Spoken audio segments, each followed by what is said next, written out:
Hi everyone, welcome to Friday's Australia at Home. Our last for the week before we have a calm break from it all. I'll just do some kind of introductory stuff while people continue to flood into the room and join us. I hope you are, if you're on the East Coast, I hope you're enjoying the sun that we are seeing. I guess I'd like to start today by first acknowledging the traditional owners of the land on which we meet. I, at least, am on the land of the Gadigal people of the Eora Nation, and I pay my respects to their elders past and present. I know many of you are on other lands, and I want to acknowledge those as well. By way of introduction, my name is Daniel Stone. I'm the Executive Director of Principleco, which is a progressive campaigns and advocacy company that works with all sorts of different organisations to be more effective and impactful when it comes to shaping how governments and how companies go about what they do. And when COVID first started, we, along with a number of other organisations such as The Guardian, the Centre for Australian Progress, Essential Media, the Community Council for Australia and the Australian Climate Foundation, all pulled together to create Australia at Home. Australia at Home was really designed to be a bit of a meeting place for civil society to get us thinking about bigger topics in the longer term when, as I'm sure you can appreciate, in those first few weeks of COVID, we were all a bit nervous and a bit anchored in the immediate moment. So that's what we're here to do, to think bigger and to think broader. Check out our other events on australiaathome.com.au if you haven't seen them. We've got all of the videos of previous conversations, and you can sign up for the ones we've got in the weeks ahead. On that, we do record each of the sessions we run. So if you haven't, if you're uncomfortable about that, if you have any questions about that, please write to some of our tech support people in the chat, and we can work with you to manage some of those concerns. The goal there is really just to make it available for people who can't join us today. We'll also keep everyone on mute just while we have the main body of the conversation with our panelists, just so that we don't have, a whole bunch of background noise, and you can be free to, think out loud if you'd like. But we are really keen to pull people forward to participate in a bit of a Q&A. So if you have a question, please do put it in the chat as we go along. We might not pose it at the moment you put it in the chat, but we're going to keep a record of that, and we're going to try and pull as many people forward as we can to speak to our presenters and pose those questions directly. And when that moment comes, we'll unmute you and you'll be able to speak. Also, do please remember in the chat to be respectful. We want to keep a kind of adult discussion here. And I also, just one last little thing, really encourage you to keep your video on. I see so many of you already have done that, which is wonderful.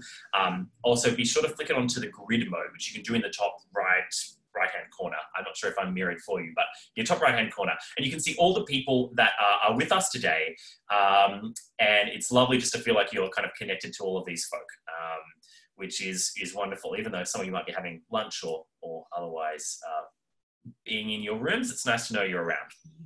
So just to get things started. So before this current pandemic, there were already really significant changes underway about how cities worked and within our cities as well, about how we lived within them. More and more people were moving towards density, being comfortable with density, and indeed enjoying living in higher density environments. The train was overtaking the car as the mode of transport of choice. And we also saw increasing numbers of jobs being concentrated in a small number of locations. People really wanting to be connected and enjoying the kind of facilities that intimacy provides. I guess the questions here that we want to explore more broadly is, do we think that the coronavirus reverses these trends? Is the allure of the city sufficient to overcome it? To discuss this question and many others today, we're joined by a panel of wonderful Australian experts from the beaches to the suburbs. But before we jump into those discussions, I wanted to introduce each speaker and also pose a bit of a question that we've done with every Australia at Home panelist so far. Which is, and I might start with you, Lucy Turnbull, who is the former Chief Commissioner of the Greater Sydney Commission and former Lord Mayor of the City of Sydney. How are you feeling at the moment? How have you been feeling over the last couple of weeks as you've been stuck at home and the world's been in a bit of a state of flux? Well, I've been feeling fine. But I think things like walking and being able to experience outdoor life has never been more critical. And I think I have seen, observed people in my family struggling with the supervising schoolwork, keeping them amused when they're not allowed into playgrounds. And so, you see the challenges that a lot of people are facing and the extraordinary dislocation and disruption to people's lives, their jobs, their livelihoods, their whole way of life. And I think that it's going to take a while to dig out of that. I know there's been quite a lot of writing about the demise or decline of the city in a general sense, not necessarily Sydney, but I kind of challenge that a bit, because if you look at where the highest incidence of COVID is, it's in specific places. Mm-hmm. It starts, most notably here in nursing and aged care facilities. It's also started off on cruise ships, in ski resorts, and in things like food processing factories, where people are put into a very physically tight environment. So I don't think, in a particular place or a particular building. So I don't think cities are proven to be bad things in this pandemic. I think they're as great, and they will continue to be great as they ever have been. But we need to treasure and value and build out more connectivity, active transport, green spaces, more connection to green spaces, more walkability, more cyclability, if we're going to be livable, productive, and sustainable. And so it's focusing on what makes us better connected as human beings, which is very, very important. The other thing is that's been proven, as this forum is showing us, is that you can work from home. A lot of people can work from home, but we have to be acutely aware that it's people on the whole with higher value, higher paying jobs who find it easier to work from home. If you're an essential worker, if you're a nurse or a paramedic, you cannot work from home. It's not possible. So we have to understand that this COVID pandemic has thrown up some real equity challenges, job-based equity challenges, gender-based equity challenges. A lot of the people who work in the retail jobs, hospitality jobs, have been closed are actually women, and there are spatial equity challenges. So we need to address all of them on a multiplicity of levels if we're going to build a more resilient future for ourselves. Yeah, that makes a lot of sense. I might just quickly now go to Gabriel Metcalf, who's the CEO of the Committee for Sydney. How have you been feeling over the last couple of weeks? Has it been a stressful time? Oh, Gabriel, I think you might be on mute. There you go. There we go. How's that? Can you hear me? Yeah. Hi, everyone. Yeah, look, I am, as you may tell from my accent, I'm not from here. I have lived the previous 20-some years in San Francisco. So the first thing to say is I've been feeling just so grateful that I'm here. And without making political commentary about America yet, let's just say this turns out to be a really, really great place to experience this, what is really the biggest global crisis since World War II. And I worry a lot for my friends and family in America, even as I feel so grateful to be weathering this in Sydney. So I really agree with everything Lucy just said. Look, I think there are some reasons to be worried about city life. And fundamentally, we just don't know how this is going to play out. We don't know how effective a vaccine will be, or when and if there will be one, or a treatment. And there's so much uncertainty, more uncertainty than any of us have ever experienced. But I think the kind of most likely middle ground scenario is that there is a vaccine eventually that is pretty effective. There is a combination of treatments that is pretty effective eventually. And so eventually it's okay to get people gathered again. Yeah. That is what cities are for, is gathering people together. All the good stuff, whether it's going to a concert or going to watch footy or going to church, if that's what you're into, all the good stuff, all the meaningful stuff, weddings, funerals, it involves bringing people together. Yeah. And we sometimes talk about it just in terms of the economic productivity advantages of bringing talented people together. And that is, of course, true, but it's also the meaningful stuff of life. So I do think in the short to medium run, people are going to be scared to get back on trains and buses. We have proposed that the city of Sydney, or that Greater Sydney, build out its currently planned 40-year bike plan, build that out in the next 3 years, because it doesn't need to take 40 years. Providing the third option to driving or public transport. There are so many things like that that could be done now as a response to COVID, but they were things that maybe would have been a good idea anyway. So on the whole, I think we get through this, and maybe we even get through this with things being better. Yeah, absolutely. That makes sense. Kirsten Fishburn, you're the CEO of Liverpool City Council.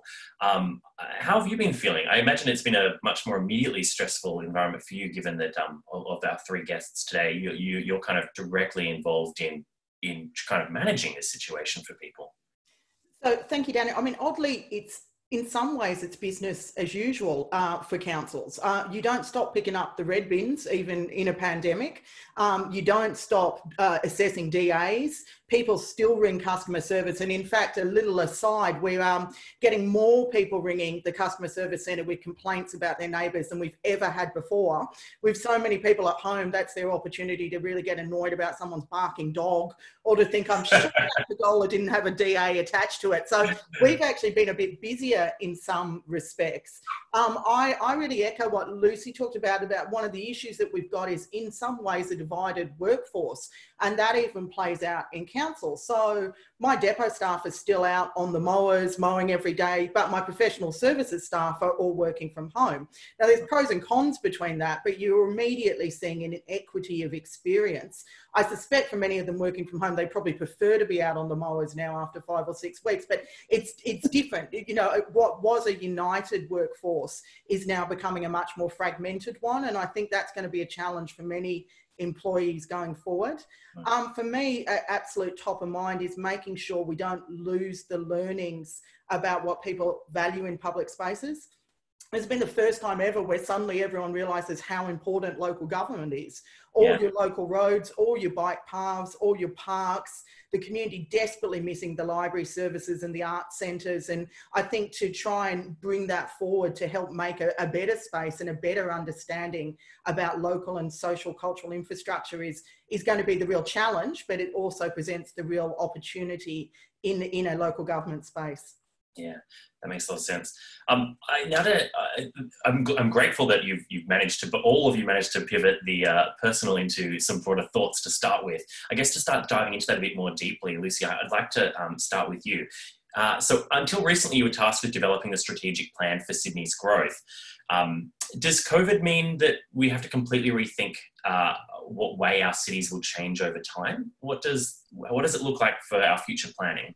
Well, the core elements of our metropolitan plan that we actually launched in March 2018 with a lot of collaboration from people like Kirsten and people in local government is a metropolis of 3 cities. And the core mantra is connecting people, but also rebalancing the metropolis to make sure that there are the same educational job opportunities, lifestyle opportunities, access to open space, walkability, etc., across all the 3 cities. And there had been for many years in people's minds a perception that all the great assets, the green assets or the beautiful assets of the city were concentrated around the harbour. And we know that's not the case.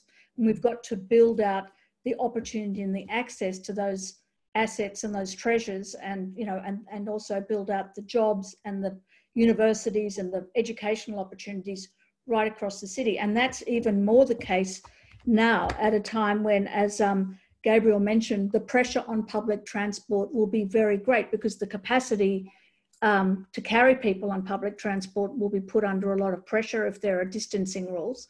So there will be a tendency for people, if they can't walk and cycle, there will be a tendency for them to drive their cars, which will feed into greater road congestion, which will feed into some people preferring to work from home. And when I say some people, I hark back to what I said before. Some people don't have a choice.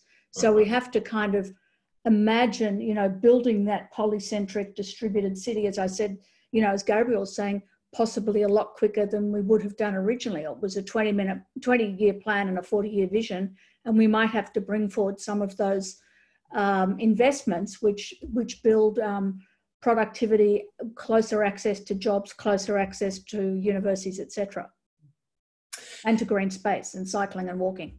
Yeah, I guess two kind of follow-up questions on that I have, and I know that this is actually something that all three of you have kind of indicated some views on, but to you, Lucy, as someone who has had a lot of experience within the Sydney CBD particularly, how much, with the phenomenal increase in demand for public space that we've seen, how do we realise that? How much space can a dense, highly packed, congested city create more space? How does that work? I don't know if that's a naive question. Well, when new developments are occurring, more green space has to be built into that. We are in the Eastern Harbour City, and indeed in the Western City and the Central City, hugely endowed with open space, with national parks. And sadly, a lot of them in Western Sydney actually burnt down in the Blue Mountains and the bushfires. That's another problem, which we've almost forgotten now. But normal people who are affected by the bushfires have not forgotten it. So we've got to bear that in mind too.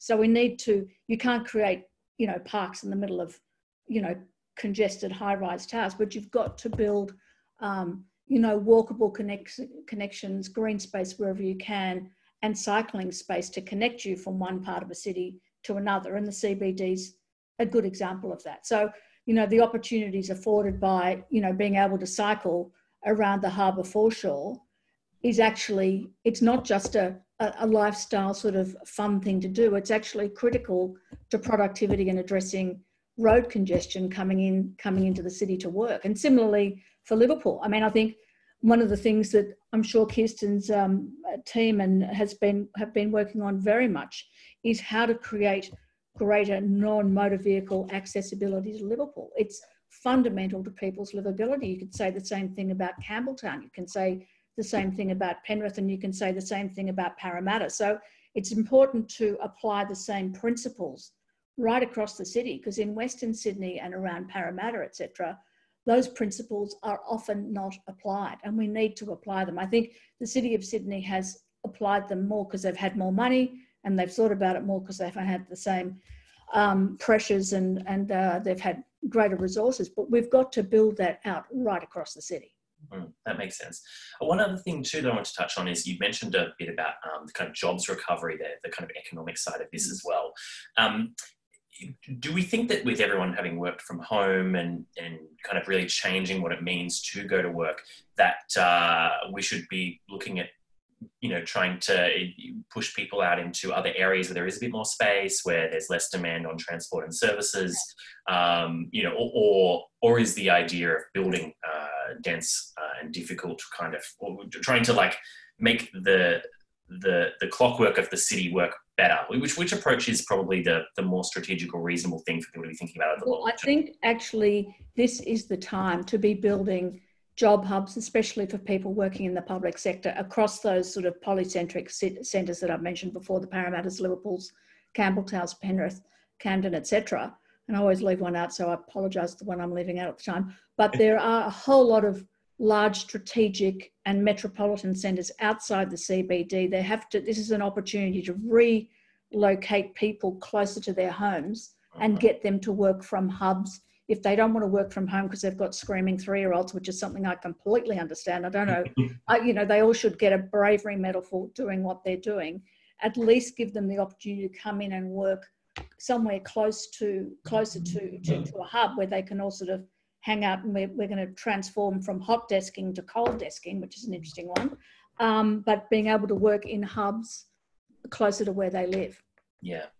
Absolutely. And I just want to acknowledge Roz, who posted in the chat that they're from Central Victoria and expecting a huge boom in rural and regional living, which I know has definitely been something that a bunch of people I know have been talking about as well, in addition to the suburbs. I might now turn to you, Gabrielle. So there are long-term trends about cities that we've been observing right across Australia. People wanting to live in these kind of dense and vibrant neighbourhoods and get out of cars and into public transport and bikes. Do you think that will continue to be desirable, or are there parts of that dream that might change? People might, be actually a bit more comfortable staying at home and staying back. Yeah, I'm really curious to find out too. Look, I'm sure there are going to be a lot of people who decide this is the moment to live in a smaller city or town. The thing is, there are so many people who have wanted to get into the compact neighborhoods that I expect if some people leave, they will be replaced by other people who have an opportunity. Maybe some of the great walkable neighborhoods become more affordable. So I think there's this question of, have we been wrong all of these years that it's so great to live in a walkable city? Have we been wrong all of these years that it's good for the economy to bring people together? I suspect we were not wrong. Okay. I suspect that we are going to discover that we're very social species. We really like to be with other people.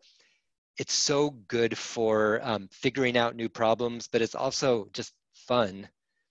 So I think that tendency for people to get together, which cities support, cities are sort of a vessel to enable that, is going to be arrayed against this countervailing force, which is how afraid are we of infecting each other. So it kind of depends on how things go on the public health side. If people are able to gather and come together, I believe people still are going to want to do that. That makes sense. And I guess another kind of question to broaden our focus, we've obviously been thinking a lot about Australian cities and Australian contexts in the conversation we've had so far, but given that you have had the privileged experience of spending quite a lot of time working internationally, do you think that these are trends that are fairly global or unique to Australia? Do you think this is similar kind of tensions are playing out in the US? Yeah, well, look, this dilemma, this sort of contest between all of the forces that make people want to be with each other on the one hand, and the fear now of being together on the other, that is universal. All humans are experiencing that. All countries are experiencing that. But wow, what becomes so clear, and this is the mantra that all of us urbanists have been saying through this crisis. The problem is not density. The problem is incompetent government. And some of the highest density cities in the world are in countries that are doing a good job, that have good public health systems. So it may be true that America has a rough era ahead for cities, not because cities are inherently dangerous, but because it may be that America's other challenges make it hard to enable a successful city life for a while. It's interesting. I think there's a real opportunity for Australia in this, that it's ironic that during the bushfires, Australia had been the subject of probably the most negative global attention in 200 years. Some of it was sympathetic, but a lot of people, especially in Europe, were viewing Australia as a bad actor on climate. That's all of a sudden turned, and the rest of the world is admiring Australia's sort of forthright approach to COVID. So that suggests two things for me. One, there is a global kind of investment and talent attraction opportunity for Australia. But it also suggests to me that what Australia just did on COVID, now do the same thing, but for climate. Yeah. Let us hope, as somebody who sees that as something we need to be working on. I guess with that, I think that the service provision thing is a really, really interesting point, and something that people often forget about. So much of the focus and attention goes on either the density of the housing or the transport infrastructure. And I think, I don't know if this is something that you can speak to, but has there been any research that you've come across, because I know that you're very focused on the policy side of things, that speaks to whether or not the political engagement and the optimism within communities is stronger or weaker when those services are there? Yeah, I don't know about research, but I've got to say the answer is yes. That's what it seems like. Yeah, okay, great. Can I just say something about services?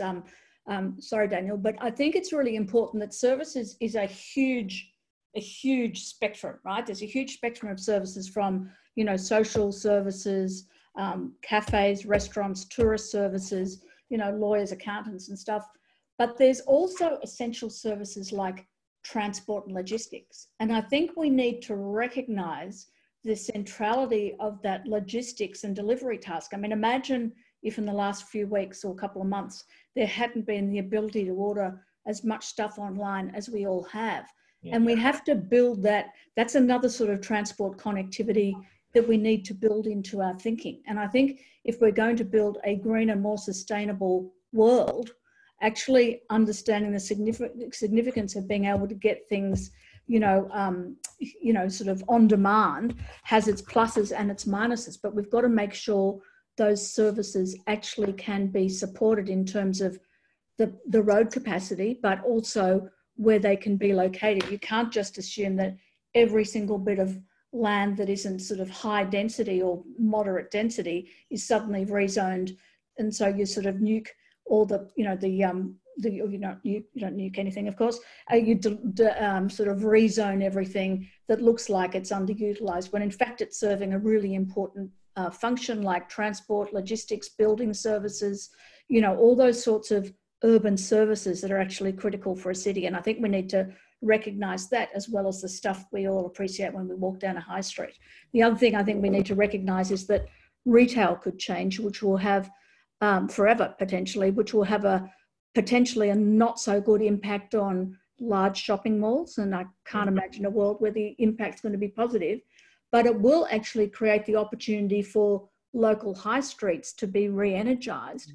Because what do people fear on the basis of where the outbreaks have started? They fear being in enclosed sort of single air-conditioned spaces, and a shopping mall is more like that than going shopping in a high street. So there will be a move towards a much more sense of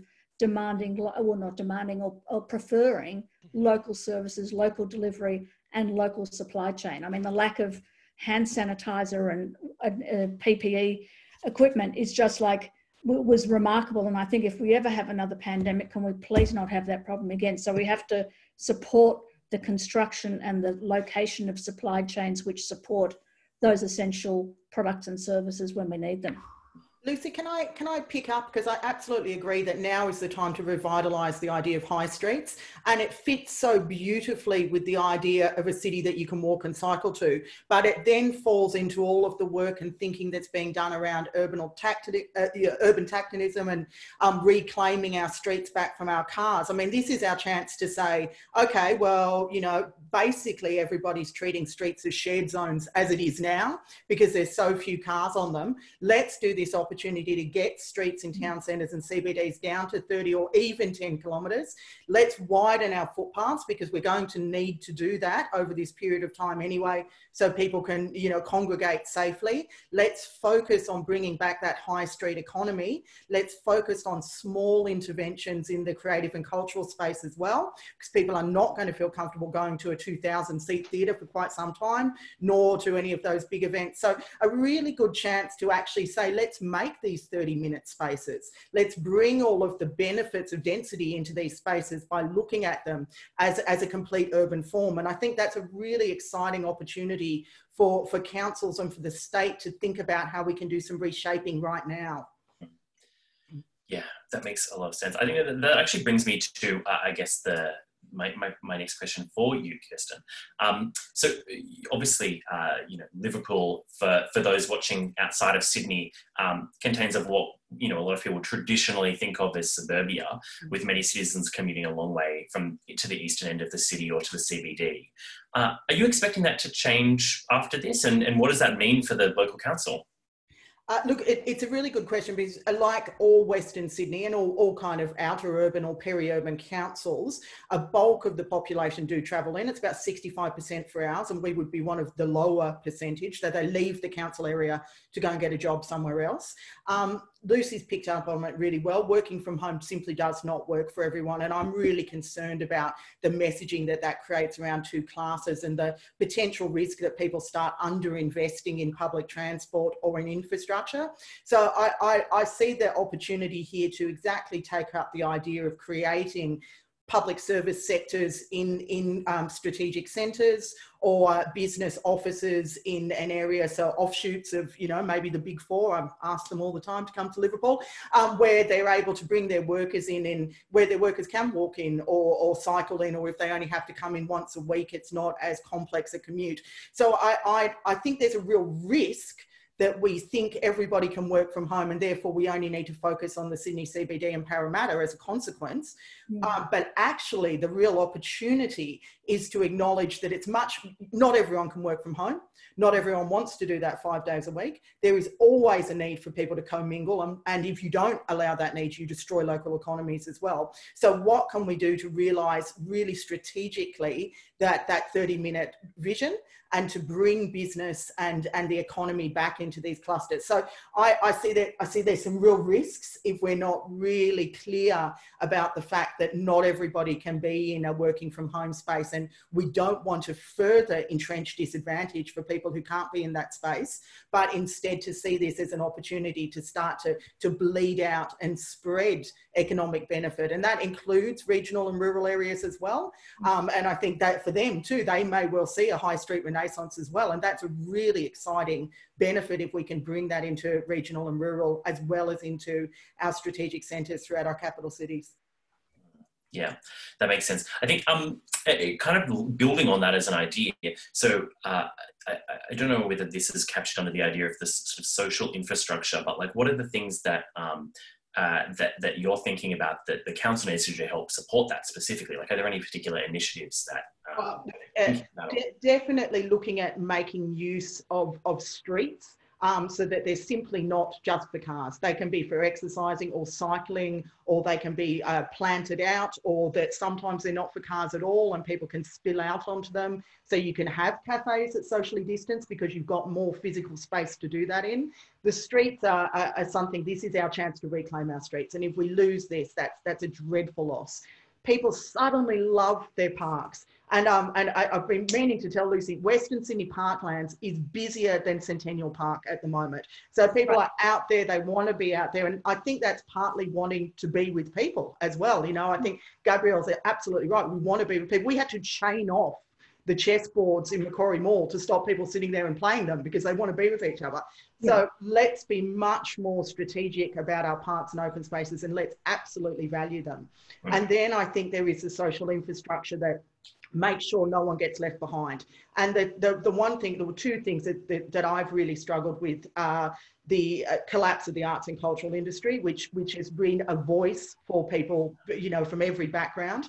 And then from a personal level, as a council CEO, having to close the public libraries has been a devastating outcome, particularly in Western Sydney, where only around 85% of people have access to digital resources. So the libraries were the lifeline for people to use a computer or to look up. Now that's looking like it's going to lift, but knowing those two things has occurred puts into more stark contrast how important some of those pieces of social infrastructure are to make sure that we balance out equality throughout our community. Yeah, wonderful work. I might, now that we're getting to about halfway through the session, open up to a couple of questions. So I think we've got Kate Noble on the line who has a question for the panel. Kate, are you there? Hello, can you hear me? We can, Kate. Thanks so much for the conversation. Greetings from down in Melbourne. I'm interested in the panel's views on the opportunities to address some of the longer term air quality issues. It wasn't long ago that Sydney and Melbourne were covered in smoke haze. And, you know, we were speaking about shopping centres and that shift from large air conditioned buildings back to the high street, which of course there are many benefits for that. But there are trade-offs as well as synergies in the different solutions that we're proposing. And, you know, what we put in place in the next few months, you know, could have an impact for the next decade. So I'm interested in the panel's views on how we address both the short-term shocks and the longer-term stresses using that resilience framework. And how do we, you know, take the opportunity of having empty office buildings to potentially upgrade them for their air quality, but knowing that that's not the only issue we're looking at. I'm happy to take that if you like. Yeah, go. Okay. Well, I think one of the most, absent a bushfire emergency, right? So outside a bushfire emergency, one of the most practicable ways of actually improving air quality is to reduce, fossil fuel powered motor vehicles or trucks or whatever. So if you can actually electrify your motor cars and reduce the incidence or frequency with which you use motor cars, that is a very practicable way of improving air quality. And I think it's, it's something that really needs to be borne in mind. And I think the sooner we can roll out a good, affordable electric vehicles which are rechargeable and actually usable, the better off we'll be. To an extent, I don't think it's possible for anyone on this panel to do that, but we have to do everything to support, through the delivery of infrastructure, the uptake of electric vehicles, because that is really big, especially trucks and buses. Because if you electrify trucks and buses, that is a huge amount of the particulate pollution that everybody has to live with in an urban form. There has been, to some extent, and I'm sure in Melbourne, but and Brisbane, but I know in Sydney, a lot of deindustrialisation, not overall deindustrialisation, but of heavy industry, heavy belching factories, and that defines every large city like New York and London and all the big cities like Melbourne and Sydney besides. But the so the most immediate thing we can do is reduce particulate pollution from motor vehicles.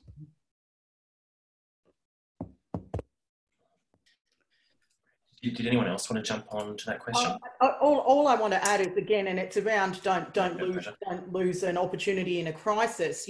Street tree planting is absolutely critical to air quality as well. And this is our time to really prioritise getting into our streets and planting trees while there are not so many people around. That's any piece of infrastructure, and trees a piece of infrastructure.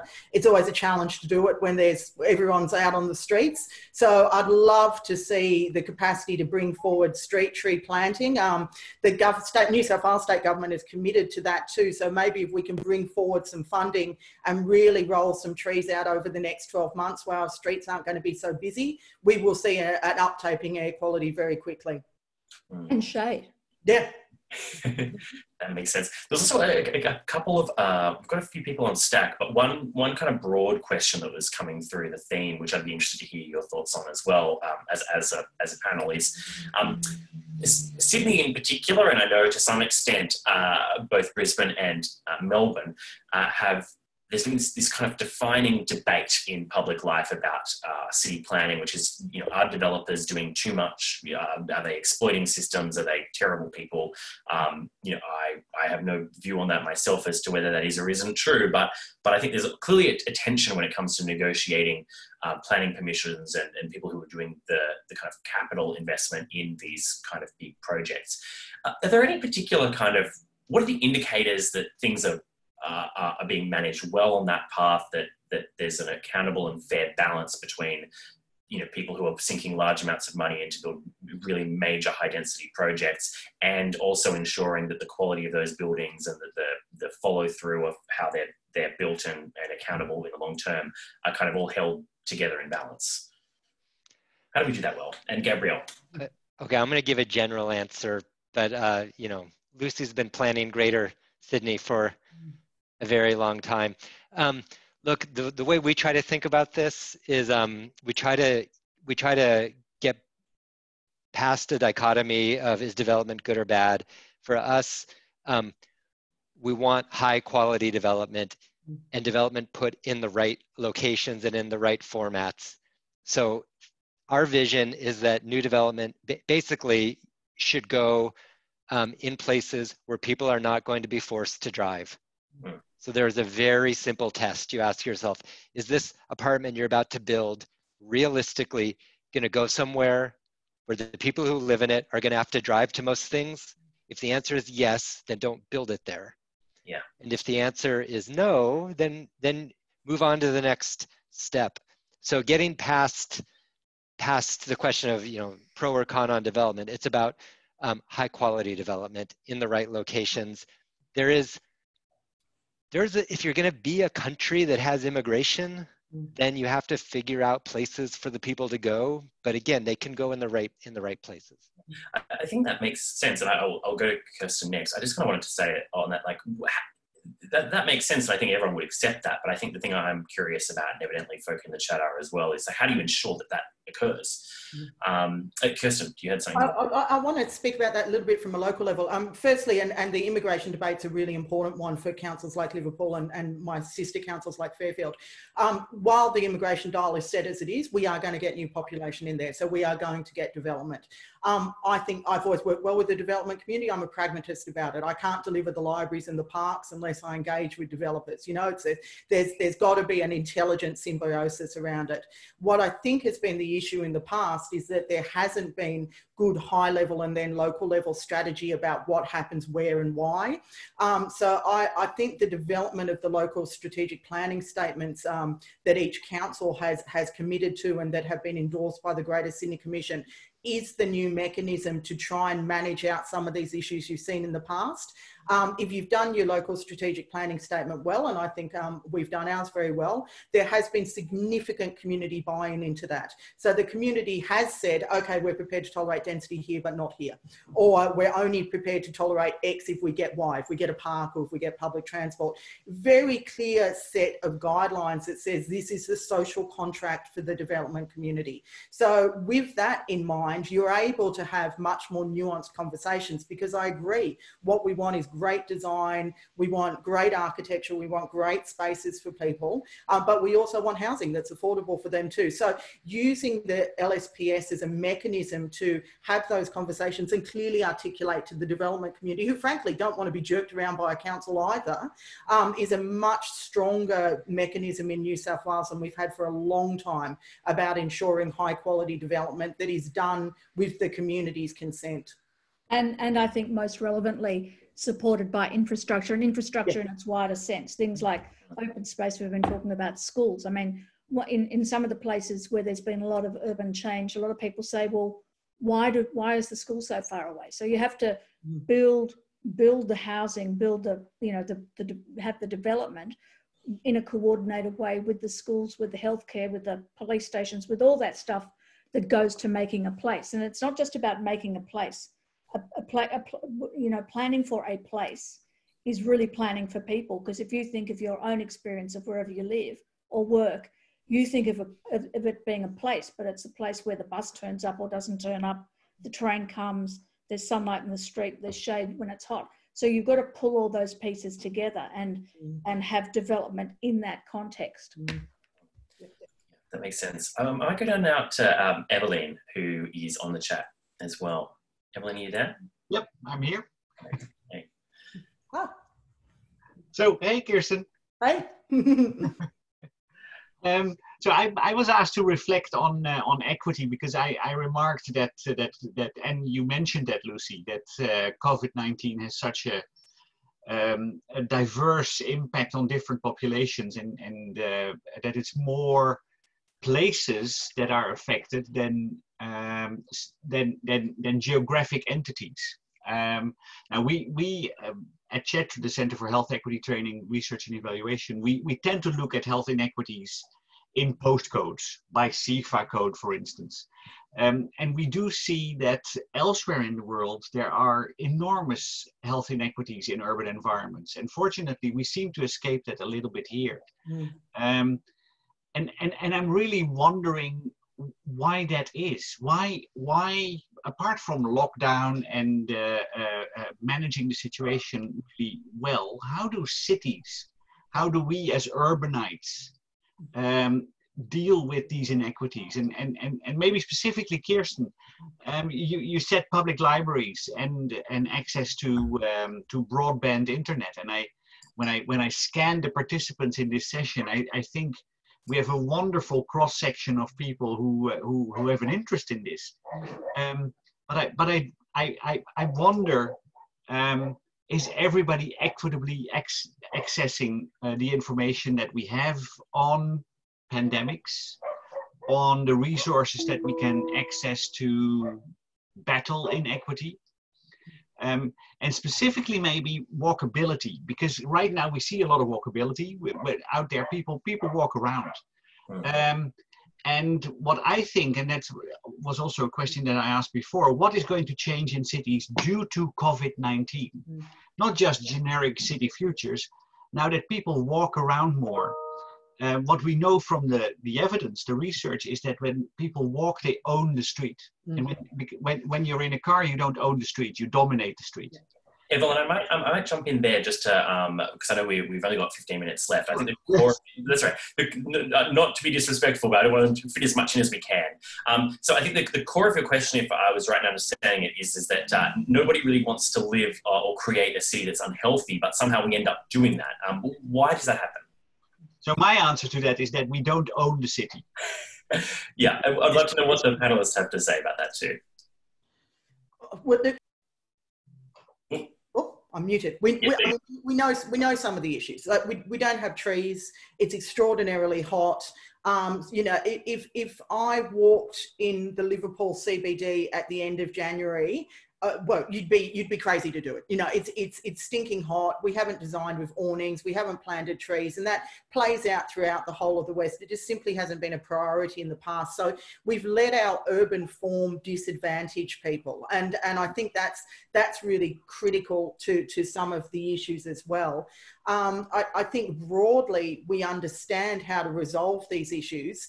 It's making sure that there's good political will behind doing it, and that we bring everybody on board. So we've done as a council a public domain master plan that actually speaks to resolving all of these issues. But to get sign off from that, my staff spent years working with both the community and businesses, so that some of the interventions they might make, like taking away a few parking spaces so you can put in a tree, don't immediately get a local business up in arms because you've taken away a parking space. So it's not easy work. And I actually think we know the answers, because we know great urban spaces. Like when we're in them, we know them instantly, and they're ones where you can walk, they're ones where you're shaded, but you can go into the sun. There's ones where there's little shops. We understand what the piece is. We just need the political will and to bring the community along with us to do it.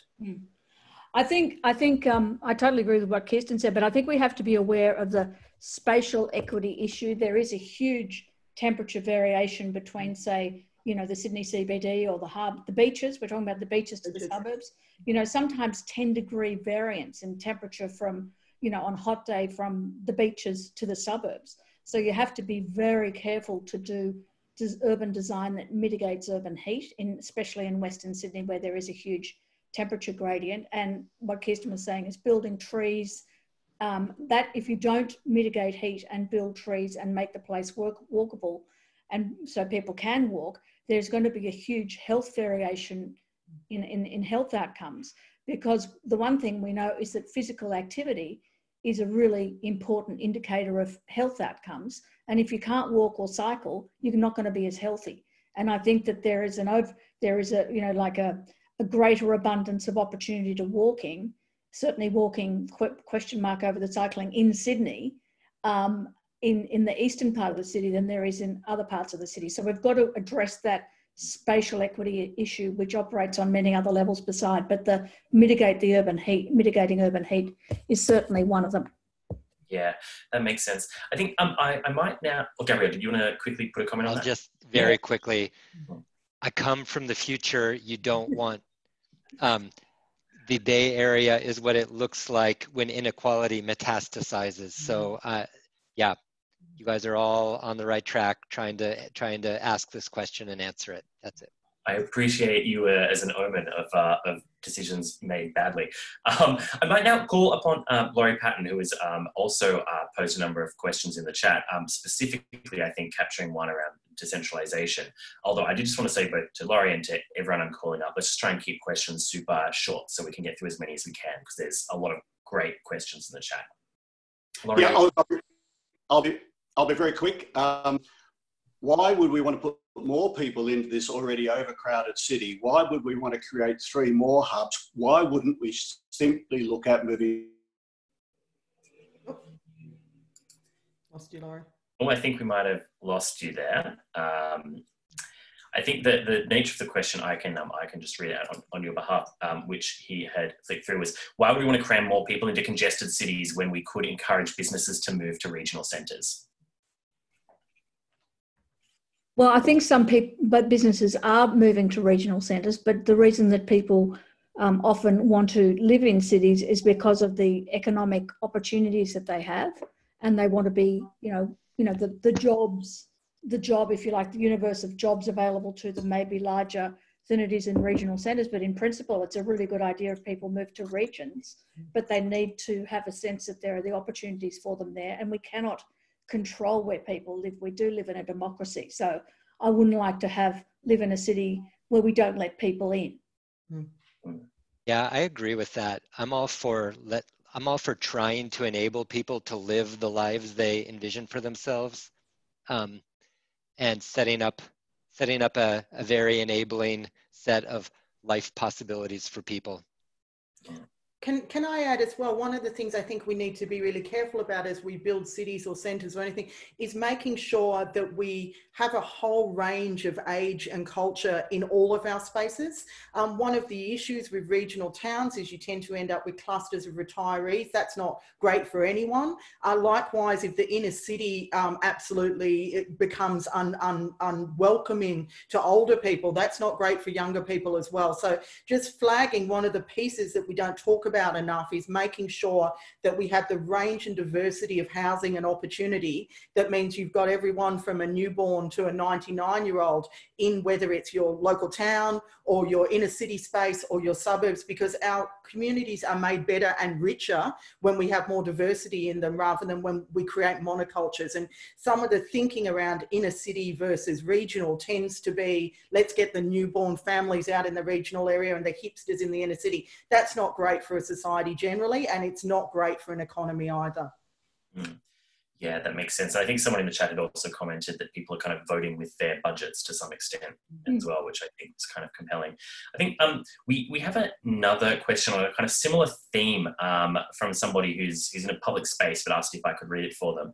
So the question's on population growth and high density living. In light of this pandemic, backyards and kind of private outdoor spaces have proven to be a great escape, especially when some public spaces closed or others remained open but were extremely overcrowded and a bit risky if you had autoimmune diseases or anything like that. So should high density living be scaled back and our focus we focus on returning to the backyard, or should there be some kind of like really strict provision for outdoor space within high density living?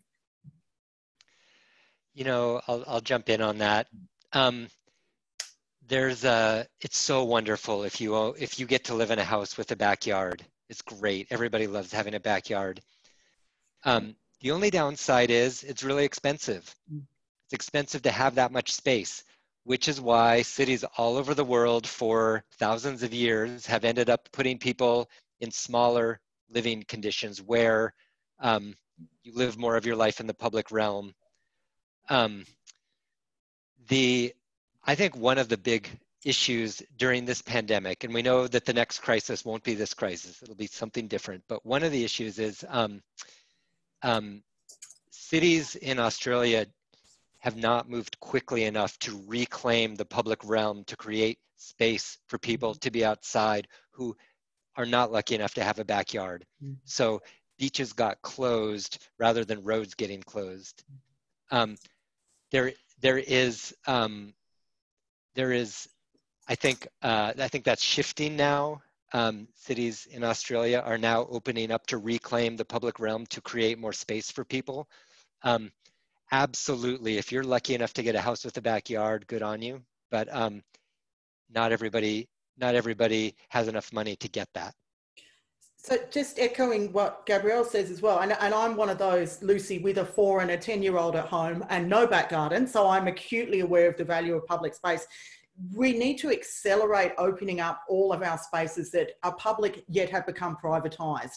So school playgrounds, university campuses, all of these areas should become much more fluid to the public. And I know this has been the thinking of Department of Education for a while, but now is our chance to, again, really bring it forward, because that immediately has a massive multiplier effect on available public space. And of course means we can spread out further because there's simply more of it. And that's a real opportunity to democratise spaces as well. They're owned essentially by the public, yet we're not able to get into them. And I think we'll resolve some of the issues that you see in the west where there might not be as much parklands, but because of a younger demographic, there are a lot of schools. So let's try and work really strategically to bring those spaces back to life again for everyone in the community. I agree. That shared use of you know, I guess privately occupied or, you know, by schools, etc., is actually a very important thing, and one we built very strongly into our planning, because in a land constrained place, any city, you can't just create new land, but you've got to use the land you've got much more sensibly, much more wisely. Yeah, absolutely. There was an earlier question too in the chat from somebody called Simeon who had to leave, but I think it's still an interesting thing to kind of end on, which is we've seen radical changes, really, really fast changes about the way we work and the way that we live in light of COVID, and that people have mostly made do with it. They've made it work. When it comes to thinking about climate action, you know, is it real? Should we be thinking about trying to change some of our infrastructure so that, you know, we can keep 20 or 30% of any city working at home on any given day, and just trying to reduce emissions through kind of structural changes to our urban landscape, beyond just reducing emissions of, you know, the plants and buildings and whatnot, but the way we move through the city as well? To reduce congestion. Yeah, to reduce congestion, but also to reduce the things that we might be consuming that is contributing to climate change across the city as well. Well, I think that's, you know, working from home is a great thing to be able to do if you can do it unconstrained and if you want to do it. But being forced to do it is a completely different kettle of fish. And not only that, but a lot of people just can't do it.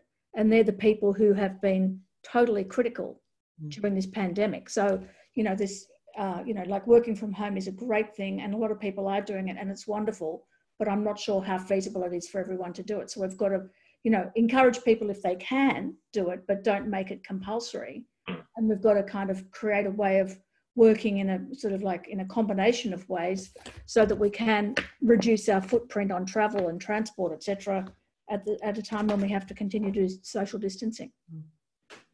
I think making sure we don't lose faith in public transport at this point in time is absolutely critical as well, because it's far too easy for people to simply say it's not safe, I'm getting in my car.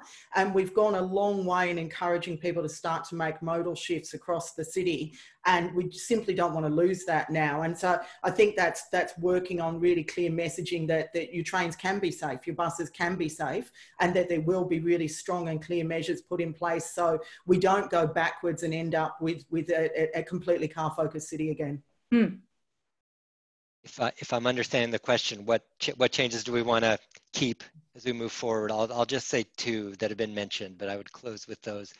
First, reclaim high streets for public life instead of traffic throughput. Second, build out a comprehensive bicycle network so people have a safe place to ride from everywhere to everywhere. Yeah, wonderful thoughts. We're just about to hit on time, so I might begin to wrap up. But before I do that, another thing that I think is really a nice point to end on is there's so much challenges and problems and things that we haven't quite resolved that we've been talking about today, that I don't want everyone to go into their weekends thinking about all of the things we haven't yet solved, or the challenges we've yet to face. So I guess I might just pose to the three of you. You can have a few moments to think about it while I do some admin wrap-up stuff. But what is something that you're feeling really grateful for and really happy about that might have happened over the last week or two? So while you have a moment to think about that, I just want to say thank you, all three of you, for joining us. I think you've made a really, really interesting contribution and had some really interesting thoughts to share. And thank you to everyone who has come and joined us. I think that there's been a really, really interesting questions in the chat. Sometimes I just say that as a platitude, but today it was genuinely very true. And I'm sorry we didn't get to absolutely every question, but I did try my best to cover off as many of the themes as we could. We will also send a feedback sheet out to everybody after this. Please do fill it out. We read everything that gets put into it, and the goal is very much to keep tightening up these presentations, these conversations. And also do check out the website to see what's coming up next week. So notably, the Guardian Book Club is starting on Friday, which looks already really, really popular, as well as we've got a whole spread of things, including the Political Geek Fest on Tuesday, which is quite popular as well. But to come back to you all, and I might go in the inverse order from the way I started the session, which is, Kirsten, what is something that you've been grateful and really happy about over the last couple of weeks? Look, I professionally, I've loved the respect that many areas of the state government have brought to local government as enablers for stimulus and for change. Really exciting things coming out of Department of Planning, Industry and the Environment at the moment and Greater Sydney Commission, and feeling that we're really working collaboratively in a way that state and local can often have a few tensions, but this is really working forwards to try and make a better space and to restart the economy. That's an enormously exciting thing for me as a local government professional. And personally, I love that my yoga school is doing live Zoom classes because that's kept me sane.